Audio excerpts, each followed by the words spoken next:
bueno que continúan con nosotros aquí en la Pizarra Digital. Estamos ya en la charla viral. Para el programa de hoy nos acompaña un invitado muy especial, el maestro Adrián Romero Ponce, quien es actualmente el coordinador de la licenciatura en producción musical de aquí en la Universidad Autónoma de Ciudad Juárez. Maestro, muchas gracias por aceptar la invitación, por estar aquí en la Pizarra. ¿Cómo estás? Gracias, muy buenos días. Bien, bien, bien. Gracias por la invitación. Muy contento de estar aquí. Muy bien. Oye, pues antes de comenzar la transmisión te compartía que teníamos esta inquietud de hablar sobre un tema que está relacionado pues con tu campo de estudio, con lo que se realiza también yo creo que en la carrera de producción musical, y nos referimos a la digitalización, la industria de la música. Internet, como pues, muchas otras cosas, cambió, transformó todo lo que había, y la música no Ujú. fue su excepción.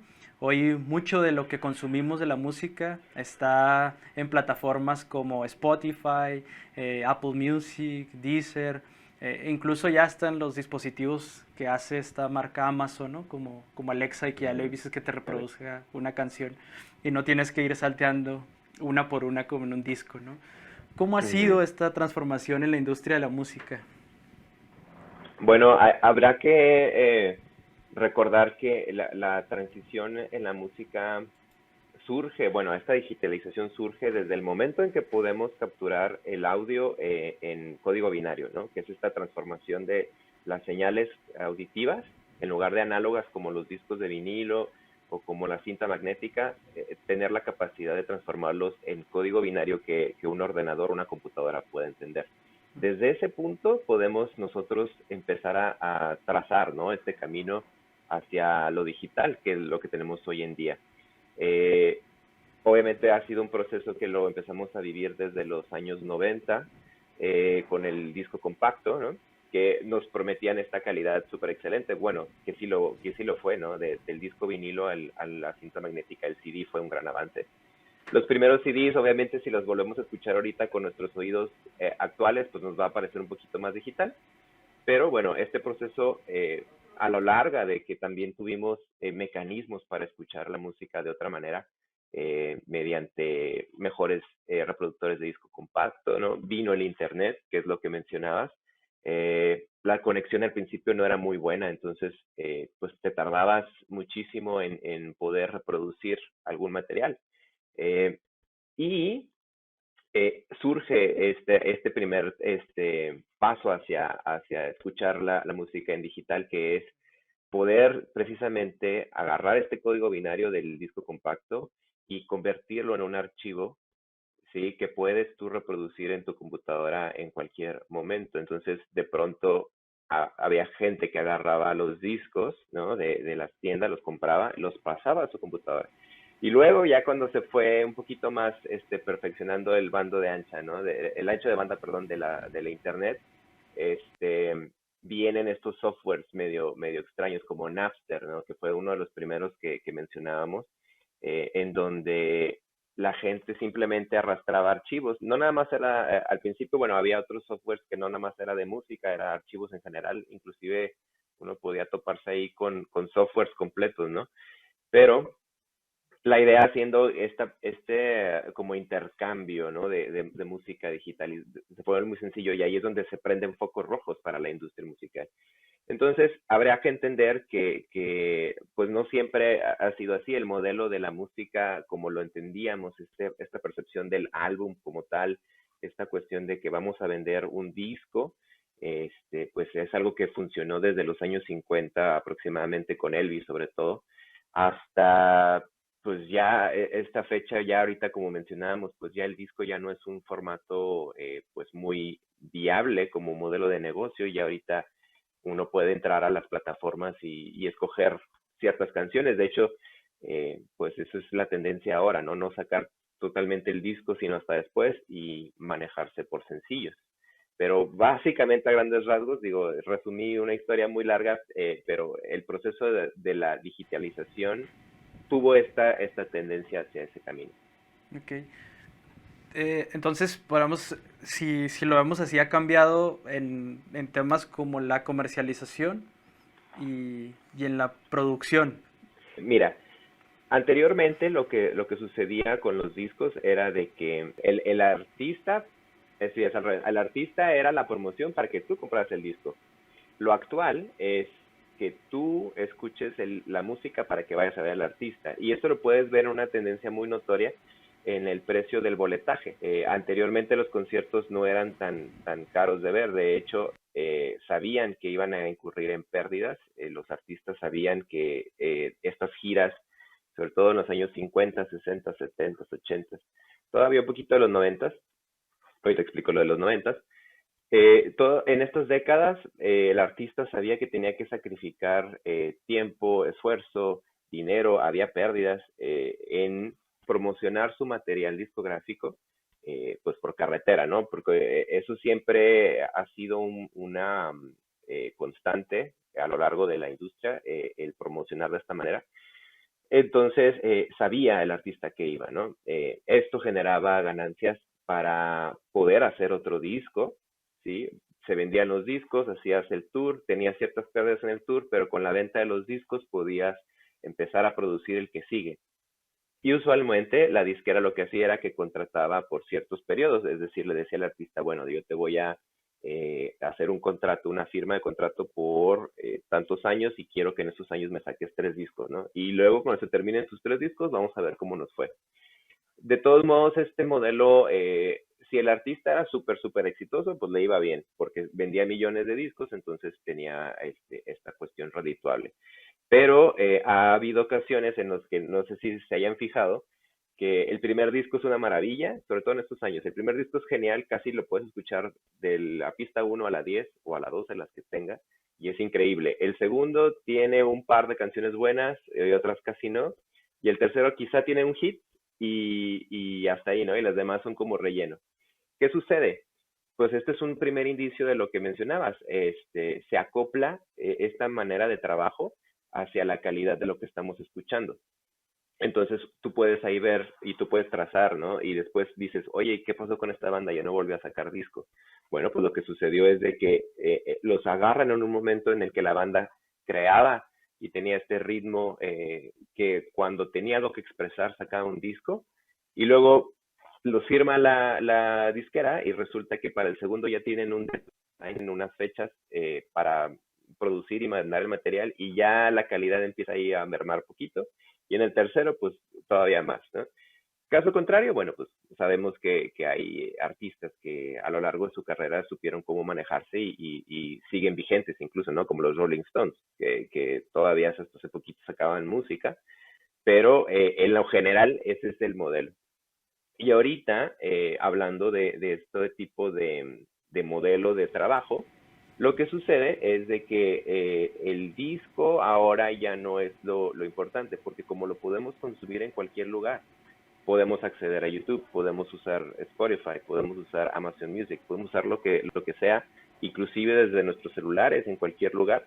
Entonces, ahora nos sirve la música como la promoción para ir a ver al artista. Entonces, ahora de pronto vemos que las Ok. producciones de música son grandísimas y tienen pirotecnia y tienen pantallas y tienen bailarines y tienen todo un espectáculo gigante que antes no se veía tanto. Tú ves un video de Queen, por ejemplo, en vivo y es muy sencillo, es el grupo, luces y ya, ¿no? Y conecta con la gente y ahí hace el espectáculo. Hoy es 3 pistas, casi como un circo, pantallas, pirotecnia, humo, acrobacias, en fin, es una producción tan grande que realmente se necesita más cantidad de dinero para poder cubrir a todo el staff que está involucrado.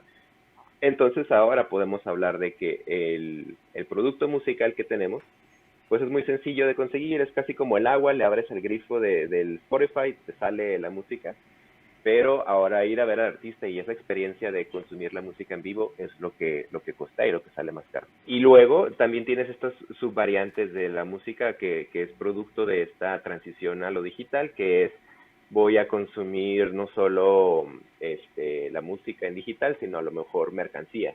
Si te fijas, ahorita casi todos los artistas tienen mercancías, Ujú. pues desde tazas, camisetas y todo eso, ¿no? Pero son subvariantes que ya no nada más es el disco. Y cuando llegan a vender un disco, generalmente son ediciones limitadas en vinilo. No sé si te has fijado también esta tendencia ahora de que, bueno, pues ya tenemos la música en digital, pero hacemos ediciones especiales en vinilo, o inclusive algunos como cassettes, pero eso es más como de corte de coleccionable, ¿no? Hay gente que le gusta mucho un artista y prefiere tener en físico. Hay todavía gente que le gusta mucho agarrar el disco, ver el arte, que es algo también de lo que platicábamos, ¿no? El arte era bien importante antes y todavía existe ese mercado, solo que es como un pequeño nicho. La gran mayoría de las personas sigue consumiendo música en digital, entonces, pues bueno, se enfocan en este nicho pequeño para darle este tipo de artículo de colección. Y en esta nueva idea del negocio, ¿esto favorece por ejemplo, a los músicos o se han tenido que adecuar a esta realidad? Porque se decía mucho que en la industria de la música, pues los que ganaban eran pues las disqueras, porque como mencionabas Ujú. tú, pues salían de gira para promocionar el disco, ¿no? Y ahora que cambió, no sé cuánto beneficia o si representa desventajas para los músicos. Fíjate que muy al inicio, que fue como por el Ujú. 2006, 2005, que ya tenemos un poquito más de conectividad y el YouTube sobre todo empezó a permear en la música y a salir estos videos de cómo se grababa las canciones y artistas, ¿no? Poniendo su material. Se pensaba que esta manera iba a ser como que bien libertadora para los músicos desconocidos, porque bueno, teníamos este negocio de las disqueras, ¿no? Que ya estaban pues bien plantadas. Todavía existía este sueño de que iba a llegar quizá un representante a verte en el bar tocar y te iba a decir, oye, te quiero firmar tantos discos y vámonos de gira. Y con el internet, de pronto la gente, bueno, los músicos empiezan a darse cuenta que puedes eliminar ese intermediario, básicamente. Te puedes quedar tú con las ganancias de tu música, tú puedes mandar a donde quieras tu material y tú puedes hacer todo este trabajo que ellos hacían, pero de pronto empieza una saturación en las redes de esto mismo, de todos los músicos que tuvieron la misma idea.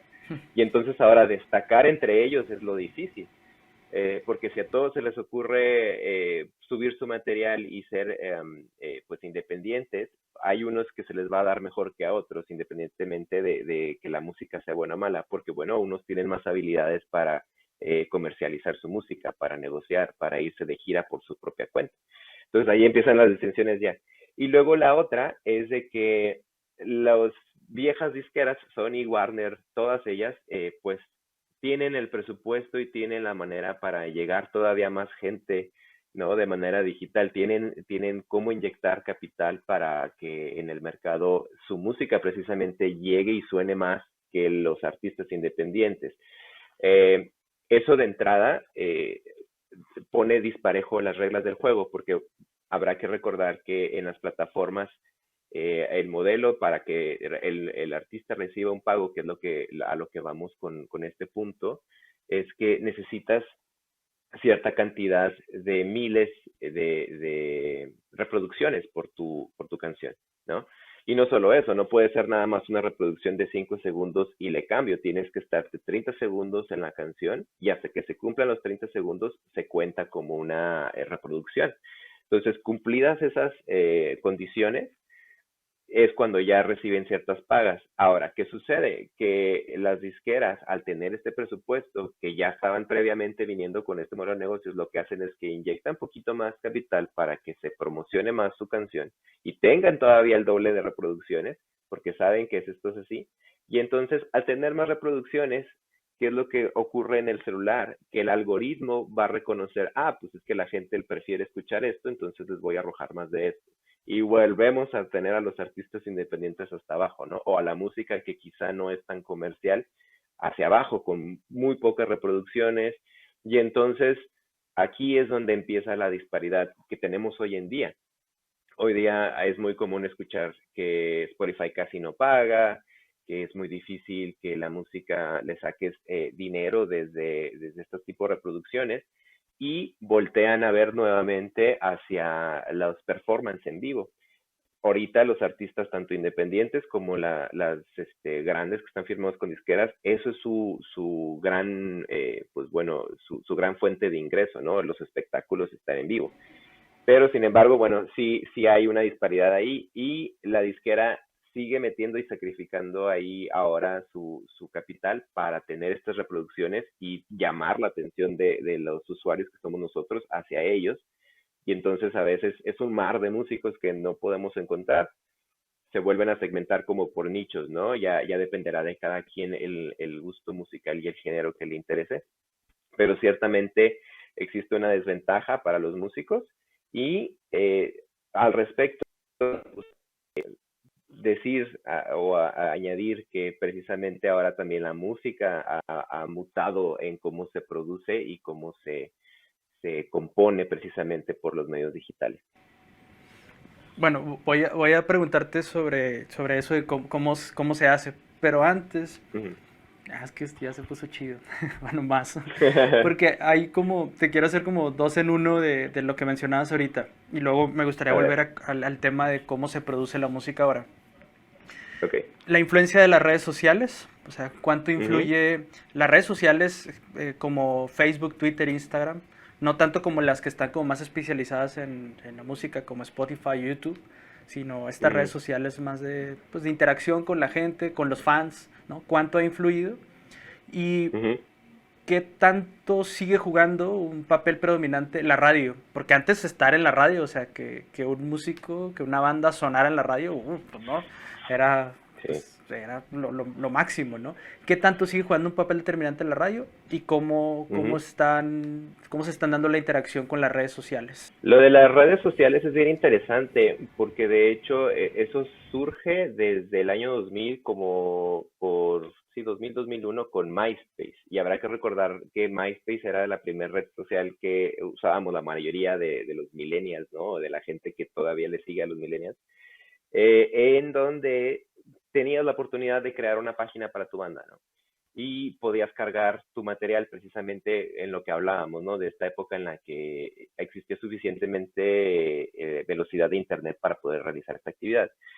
Y entonces podías compartir tu música. El primer artista que logró tener esta fama, ¿no? Por este medio son los Arctic Monkeys, esta banda que pues, todavía sigue vigente hasta esta fecha y se crea una especie de comunidad alrededor de este tipo de artistas, ¿no? Ahora de pronto descubrir un artista durante esa época era como un pequeño tesoro, ¿no? Era como que no lo dejen. Y una vez que pegaba, de aquí surge esta frase de que nada, me gustaban más cuando no eran tan populares, ¿no? O tan comerciales. Pero de aquí surge, ¿no? De esta cuestión de que encontrabas algo y lo celabas tanto porque era como tu tesoro, y al descubrir que empezaban a pegar, pues bueno, ya no te gustaba. Y ahorita las redes sociales, Facebook, Instagram, todo esto, estamos en una como especie de encrucijada para llamar la atención de los usuarios. Ahorita hay tanta información y tanta música que sale a cada ratito que el usuario, el problema es que ya no te pesca por más de ciertos segundos. Tú tienes que captar la atención en los primeros 5 segundos porque si no le va a hacer scroll y ya no te va a ver. Entonces el problema ahorita va a radicar en cómo le haces que escuche la música y la otra es de que no puede ser el puro track como nada más así, sino que siempre viene acompañado de una especie de clip chiquito de video o una especie de imagen o una especie de mensaje. Porque ahorita venimos cambiando la modalidad de video de YouTube o de audio en YouTube a estos pequeños reels que duran como 30 segundos, que son derivados de los TikToks, ¿no? Que es la tendencia que consumen ahora. Y es bien interesante también en los TikToks, lo menciono rapidito, porque los éxitos de los 80, como África, Toto, Stand By Me, en fin, muchas canciones que existían antes, pues lo están descubriendo los jóvenes de veintitantos años o 18 y ahora vuelven a las listas de popularidad, ¿no? Y entonces es como cíclico, pero son pequeños fragmentos. Ahorita el problema de la atención del usuario es eso, es cómo llamamos su atención en el menos tiempo posible. Por eso también Spotify carga por 30 segundos la reproducción. Por eso los artistas tratan de al principio lanzarte toda esta, como el gancho de la música, llamar tu atención en los primeros segunditos, porque si no se pierde.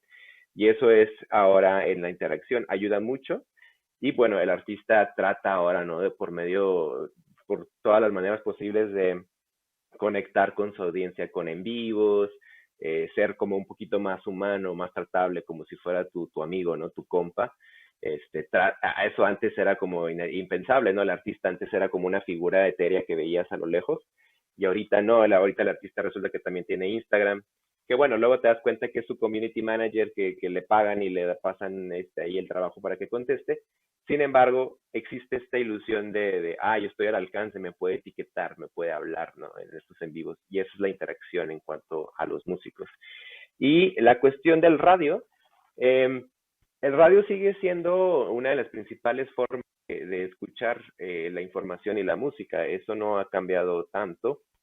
Es verdad que el radio, pues bueno, no es exclusivo de la música porque también puedes escuchar noticias, deportes, etcétera, ¿no? Pero sí, durante muchos años se acostumbró a que esto fuera la principal, ¿no? Para escuchar música, que cambiamos del AM al FM y ahora el FM era como que con más calidad y nada más exclusivo para música. Pero la importancia que tiene ahorita no es tan grande como antes, pero sí es lo suficientemente grande como para influir, porque pues bueno, todos tenemos que manejar, muchas veces no tienes datos en el celular, no conectas tu música, le prendes al radio o le estás cambiando estaciones. Entonces, siento que en ese sentido ha bajado la audiencia, no ha sido un papel muy determinante, ¿no? Esa sería la palabra, no es determinante ahorita la influencia del radio en la música, como lo es los Spotify y todo lo demás, pero sigue siendo una forma importante de consumo. Sin embargo, pues bueno, ya como mencionabas también, no es como si fuera imposible que un artista salga en el radio. Hay incluso estaciones que al darse cuenta de esto, tratan de echar a andar ahora los motores para buscar a los artistas independientes que precisamente platicamos y luego hace convocatorias y luego trata de hacer comunidad donde se encuentre para que precisamente la gente que todavía no es muy conocida suene en la radio y la gente que los conoce pues también vayan y escuchen la radio, ¿no? Son este tipo de dinámicas que ahora tienen que adoptar.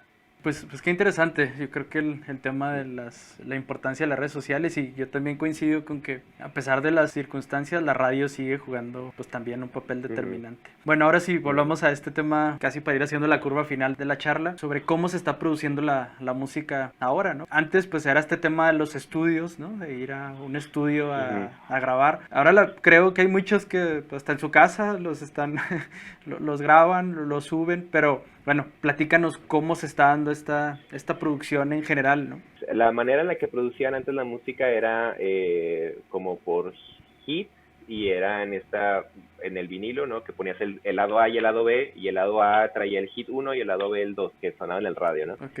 Y luego viene la etapa experimental de cómo hacían la música, que tenían más instrumentos musicales, un poquito más de tecnología, y empiezan estas maravillas como Sgt. Pepper, como Pink Floyd, ¿no? Que experimentan más con los sonidos, Pinball Wizard de The Who, ¿no? Que tiene ahí unos sintetizadores muy avanzados para su época y muy difíciles de conseguir. Empiezan a jugar con sonidos, delays, es decir, utilizan al estudio y a estas grandes cantidades de presupuesto que tenían invertidas en equipo como un instrumento musical, ¿no? Entonces empiezan a utilizar ya no para grabar, sino para hacer efectos y hacer ciertas distorsiones, etcétera, ¿no? Sale la tecnología, empezamos a ir como una especie avanzada, se pensaba que ya estábamos como en el futuro, toda la tendencia era como que, pues Robocop, Volver al Futuro, todas estas cosas como sci-fi, y pues los sonidos también, ¿no? Se reflejan en la música, porque pues tienes los sintetizadores, los teclados, los órganos, las baterías se escuchan súper digitales, ¿no?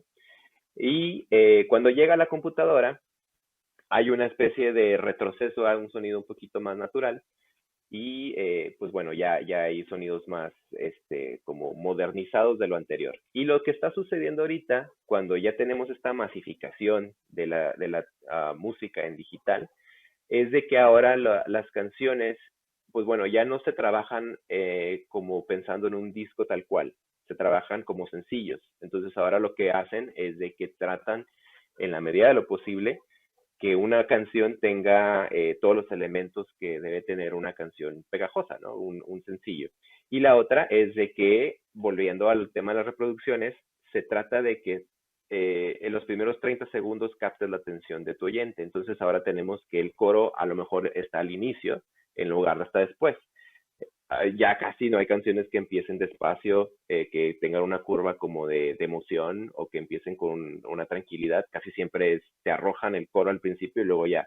O existe mucho, sobre todo en las disqueras, esta cuestión del feature o el invitado especial, en donde el invitado especial, que quizá es más famoso que el artista que quieres poner, lo ponen al inicio, a los 30 segundos, canta a los 30 segundos, se termina la reproducción y entonces ya si le quieres cambiar no importa y luego ya te ponen al artista que quieren promocionar. Y esto que genera que el algoritmo se mueva con reproducciones y que el artista vaya subiendo. Entonces, es un mecanismo que ahora utilizan las disqueras mucho. Es nada más cuestión de que se fijen en el Spotify, fíjense en los tops cómo están y escuchen, simplemente escuchar la manera en la que estructuran las canciones ya cambió, pero porque se está adaptado hacia cómo reditúan, ¿no? Hacia cómo generan ingresos.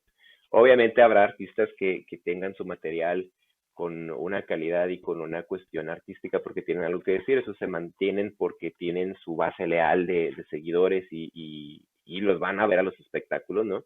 Pero en lo general, la manera, la tendencia es trabajar en bases sencillos, enfocándose siempre en los primeros 30 segundos.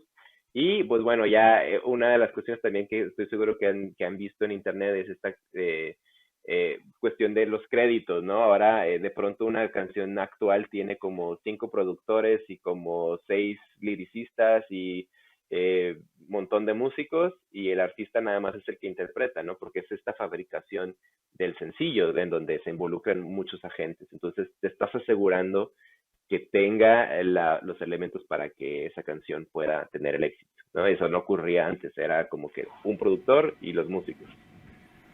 Híjole. Oye, y es, no sé si la pregunta está bien formulada o si logro explicarme de la mejor manera, pero es algoritmo encima de la audiencia. Sí, básicamente trabaja como el motor de búsqueda de Google, que Mm. a veces hasta parece mentira que siente uno que lo está escuchando, ¿no? Que uno piensa, qué bonita mesa, y luego abre su Mesas. celular y salen mesas. Ajá. Sí. Porque se comunican los dispositivos con la computadora, se comunican con los micrófonos de otras personas, entonces esas son como que las formas en las que uno lo puede escuchar. Alexa es un ejemplo también de eso, ¿no?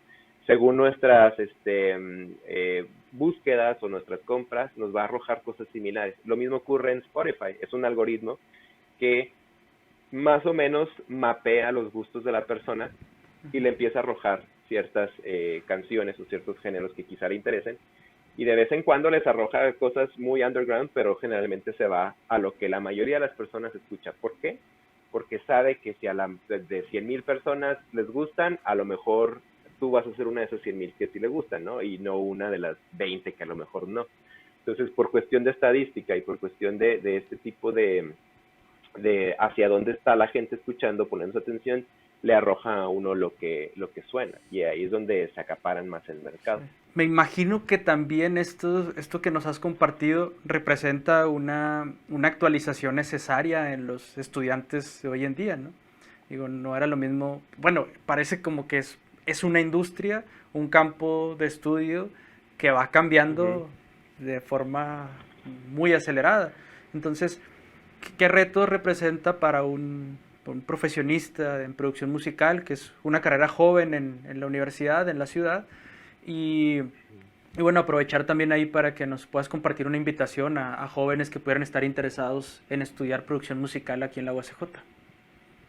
Claro, mira, el reto en la producción ahorita es cómo vamos a distinguirnos unos de otros, porque el problema ahorita es de atención.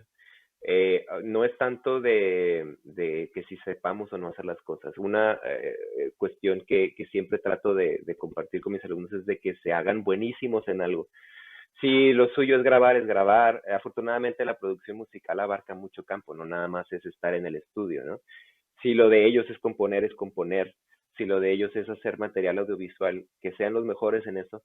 Escoger el nicho dentro de la producción musical que les llame más la atención. Si es la gestión también, por ejemplo, ¿no? También vemos cuestión de negocios en la carrera, no nada más vemos tocar. Si es el performance, que seas el mejor de performance. Porque lo que sucede es de que la gran mayoría de los que se dedica a la industria sabe hacer poquito de todo, pero no siempre lo sabe hacer bien. Entonces, entre mejor sepa uno hacer su trabajo, más va a tener oportunidades porque va a ser pues el mejor y lo van a estar llamando, ¿no? Entonces, el reto yo creo que ahorita es uh, más que nada prepararse ante estas tendencias que siempre son cambiantes, pero sobre todo escoger un campo dentro de la producción que les llame, ¿no? Que sea su fuerte para que de ahí tengan estas conexiones y de ahí se puedan ir mejorando como profesionistas. Siempre estar instruidos en todo, todos los años hay un avance nuevo, un micrófono nuevo, una interfaz nueva, lo que sea, ¿no? Y siempre ser muy vigilantes de cómo consumimos la música.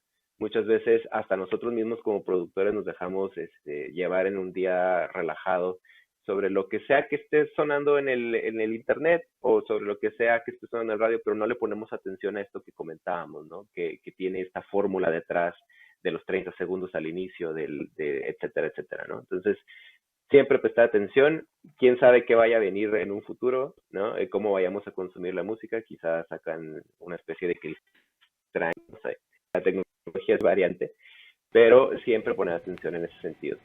Y pues como decías, hacerles la invitación de que nos conozcan. Estamos aquí en la UACJ, la licenciatura en producción musical. Tenemos redes sociales, tenemos Instagram, tenemos YouTube. Y pues la página oficial de la universidad donde pueden encontrar toda la información de la carrera, el mapa curricular. Muy bien. Maestro, pues muchísimas gracias por aceptar la invitación para conversar aquí en La Pizarra. No, muchas gracias a ustedes, gracias por tenerme un gusto. Nosotros todavía tenemos más, los invitamos a que se queden con nosotros. Esto es La Pizarra Digital.